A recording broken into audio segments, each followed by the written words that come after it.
আপনাকে স্বাগতম জানাই আইকে স্টাডি ফোর্স একাডেমিতে। আজকেও আরেকটি অফিসিয়াল আপডেট, একেবারে অফিসিয়াল আপডেট, এটা কোনো নিউজ না বা পেপারে বেরিয়েছে না, অফিসিয়াল আপডেট নিয়ে আজকে আলোচনা করব। প্রথম আলোচনা হচ্ছে যে পশ্চিমবঙ্গ পুলিশ, পশ্চিমবঙ্গ পুলিশে যে নিয়োগ হতে চলেছে সেখানে কি মাঠ আগে হবে না কি বিষয় নিয়ে। আর সব থেকে বিষয়, দুদিন আগে ভিডিও করেছিলাম সিভিক ভলেন্টিয়ার নিয়ে। সিভিক ভলেন্টিয়ারদের 1,20,000 যে সিভিক ভলেন্টিয়ার গ্রিন পুলিশ এবং ভিলেজ পুলিশ আছে, তাদেরকে জুনিয়র পুলিশ কনস্টেবলে যে পদোন্নতি করার কথা ভাবনা চিন্তা হয়েছিল, বা তার কিন্তু অফিসিয়াল নোটিফিকেশন চলে আসলো। আবারও বলছি, তার অফিসিয়াল নোটিফিকেশন চলে গেছে। বিভিন্ন জেলায় জেলায় নোটিশ পাঠানো হয়েছে। নোটিশটা অলরেডি বীরভূমে পাঠানো হয়েছে এবং অন্যান্য জেলা, মুর্শিদাবাদ, নদিয়া, সব জায়গায় পাঠানো হয়ে গেছে। তো সেই নোটিশ নিয়ে বলবো কিভাবে তাদের নিয়োগ করা হবে, কত সংখ্যক নিয়োগ করা হবে, তাদের প্রসেসটা কি, কারা যোগ্য কারা অযোগ্য, কেমন কি বিষয় হবে, সেই বিষয় নিয়ে আজকে তোমাদের সঙ্গে পুঙ্খানুপুঙ্খ আলোচনা করব। তাই ভিডিওটি অবশ্যই দেখো, যে এর ফলে যে পুলিশ কনস্টেবল নিয়োগ কি আর ভবিষ্যতে হবে না বন্ধ হয়ে গেল, সেই বিষয়টা কিন্তু তোমাদের জানার বিষয় আছে। তো অ্যাজ ইউজুয়াল বলবো, তোমরা বা আপনারা যারা আমার চ্যানেলটি দেখছেন এখনও সাবস্ক্রাইব করেননি বা নতুন সাবস্ক্রাইবার, তাদেরকে একটি অনুরোধ করব, আমার চ্যানেলটিকে সাবস্ক্রাইব করুন। কারণ পরবর্তীকালে কোনো বিশেষ আপডেট বা কোনো ধরনের সাহায্য, সেই ইন্টারভিউ পিডিএফ বলুন বা অন্যান্য কিছু অঙ্ক, জিকের নোটস, এগুলো সব ফ্রিতে দেওয়া হবে, কম বেশি যতটা সম্ভব আমাদের পক্ষে। তো সেই জন্য চ্যানেলটিকে সাবস্ক্রাইব করুন এবং বেল আইকনটি প্রেস করুন। যদি আপনার কোনো মতামত বা তোমার কোনো মতামত দেওয়ার থাকে, তুমি অবশ্যই দিতে পারো, সেটা ভালো মন্দ যাই হোক। অবশ্যই প্রত্যেকটা মতামত গ্রহণযোগ্য, কারণ প্রত্যেকটা জিনিসের ভালো মন্দ আছে। তো আজকে সিভিক ভলেন্টিয়ার যাদেরকে জুনিয়র পুলিশ কনস্টেবল পদে নিয়োগ হবে, স্যালারি সিস্টেম কনস্টেবলের মতোই হবে, একেবারে যেমনভাবে নিয়োগ করা হয়। তবে সত্যি কথা বলতে এগুলো একসঙ্গে করলে ভালো হতো। অর্থাৎ এভাবে আলাদাভাবে নিয়োগ না করে, শুধু স্পেশালভাবে নিয়োগ না করে, যেমন কনস্টেবলের নিয়োগ হচ্ছে তাদের কিছু সংরক্ষণ দিয়ে যেমন কোথায় এজ বার তুলে দিত, তাহলে সেটা ভালো হতো। মানে আমি কি বোঝাতে চাইছি, যে ধরো 20% সংরক্ষণ দিল বা 10% সংরক্ষণ দিল এবং এজ বারটা তুলে দিল, এবং সেখানে কনস্টেবলের জন্য, সিভিক ভলেন্টিয়ারের জন্য আলাদা ক্রাইটেরিয়া রাখলো।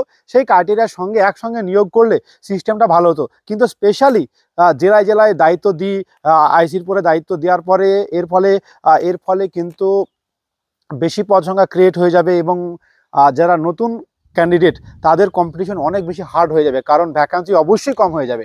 তো যাই হোক, এত কিছু বলার আগে যে কথাটাই বলবো, যে আমি বলবো অবশ্যই এই নিয়োগটা করলে ভালো হতো। তবে কি করা হয়েছে সেটা জেনে নাও। যে সিভিক ভলেন্টিয়ারদের জুনিয়র কনস্টেবল হতে গেলে যে কতগুলো প্রসেস, 5খানা প্রসেস, 5টি পরপর ধাপ পেরোলে তবে সে একজন সিভিক ভলেন্টিয়ার জুনিয়র কনস্টেবল হতে পারবে। সেই 5টির ধাপ কি কি, সেই 5টি ধাপ নিয়ে আলোচনা করব। প্রথমত পিএমটি হবে, অর্থাৎ ফিজিক্যাল মেজারমেন্ট টেস্ট, অর্থাৎ ফিজিক্যালি মেজারমেন্ট হবে, ছেলে এবং মেয়েদের মেজারমেন্ট হবে। প্রথমত হাইট বলি, হাইট একেবারে অল্প, মাত্র 160 সেন্টিমিটার হতে হবে। মাত্র 160 সেন্টিমিটার মেল ক্যান্ডিডেট হলেই তারা কিন্তু ফিজিক্যাল ফিটনেসে, এবং মেয়েদের জন্য 152 সেন্টিমিটার, এবং মেল ক্যান্ডিডেট আছে যাদের বুক হতে হবে 74 থেকে 80 সেন্টিমিটার, অর্থাৎ 74-এ নর্মাল, এবং বুক 5 সেমি এক্সপেনশন করে হতে হবে 5, অর্থাৎ 79 সেন্টিমিটার। 5 ফুট, যেমন 160, মোটামুটি 5 ফুট 3 বলা যেতে পারে, 5 ফুট 3। তো 5 ফুট 3 প্রায় সবার হাইট মোটামুটি আছে সিভিকদের। তো তাদের এই করলে PMT pass, criteria number 1 PMT pass হয়ে গেল। তারপরে হবে পেট, অর্থাৎ ফিজিক্যাল এফিসিয়েন্সি টেস্ট হবে। অর্থাৎ পেট শব্দের অর্থ হচ্ছে মাঠে দৌড়ানো। দৌড়ানোটা এত সোজা করেছে এটা ভাবাই যায় না। মাত্র 4 মিনিটে, 4 মিনিটে 800 মিটার। কিন্তু কনস্টেবল পদের নিয়োগে কি হয়, যে তোমরা জানো 6.5 মিনিটে 1600 মিটার, অর্থাৎ 1600-কে 800 করা হয়েছে, কিন্তু 6.5-কে 4 করা হয়েছে, অর্ধেকও করা হয়নি।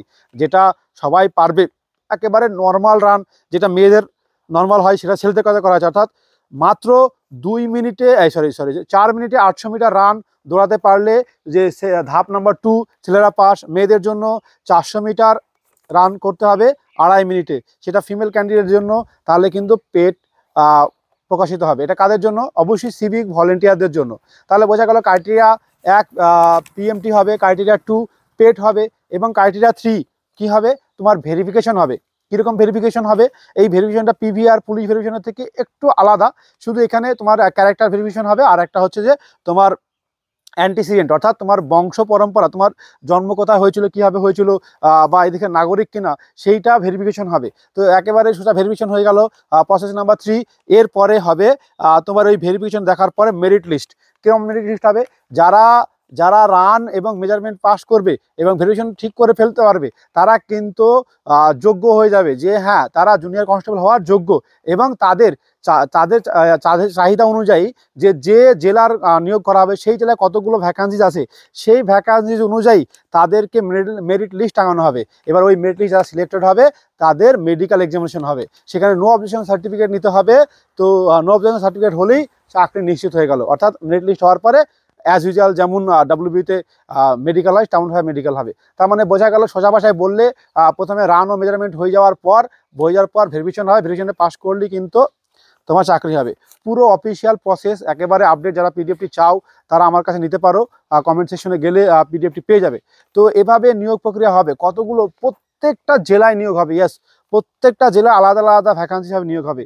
এর ফলে কিন্তু সত্যি যারা ইয়াং জেনারেশন, যারা লড়াই করছে ডাব্লিউপির জন্য, যারা তোমরা ভাবছো যে 12,000 ডাব্লিউ করবো, তাদের কিন্তু সুযোগটা আরও কমে গেল। কেন বলছি? পরবর্তীকালে ভ্যাকান্সি আস্তে আস্তে কিন্তু কমে যাবে। তো তোমাদেরকে লড়াই কিন্তু ভীষণভাবে করতে হবে।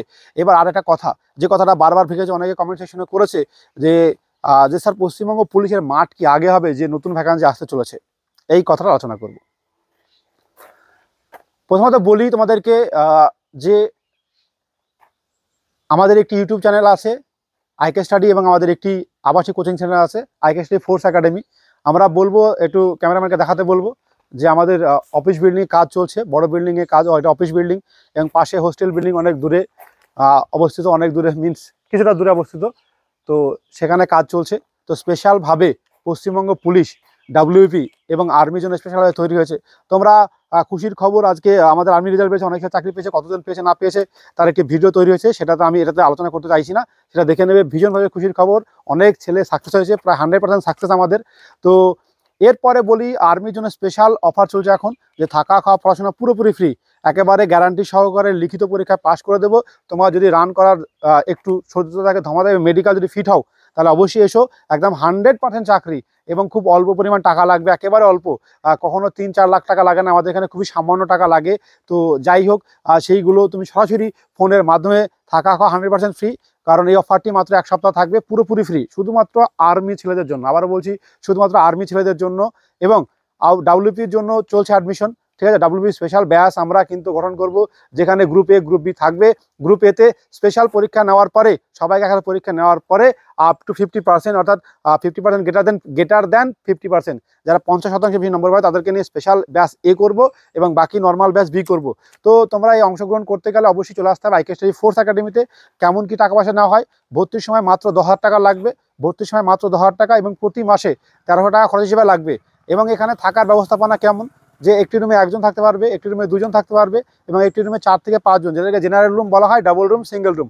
অর্থাৎ জেনারেল রুম আছে আমাদের, ডাবল রুম আছে, সিঙ্গেল রুম আছে, এই 3 ধরনের রুমের ব্যবস্থা আছে। এবং আলাদা পড়াশোনার জায়গা আছে, এবং স্পেশাল টিচার দ্বারা নিয়োগ করা হয়, খুব অভিজ্ঞতা সম্পন্ন, তুমি না আসলে বুঝতে পারবে না। আর সব থেকে ভালো পরিবেশটা, এত সুন্দর পরিবেশ, নিস্তব্ধ পরিবেশ, না কোনো হইচই আছে, না কোনো গ্যাঞ্জাম আছে, না কোনো ডিস্টারবেন্স আছে। তোমাকে তোমার ঘরে বসে সুন্দর করে পড়ার সুযোগ পাবে।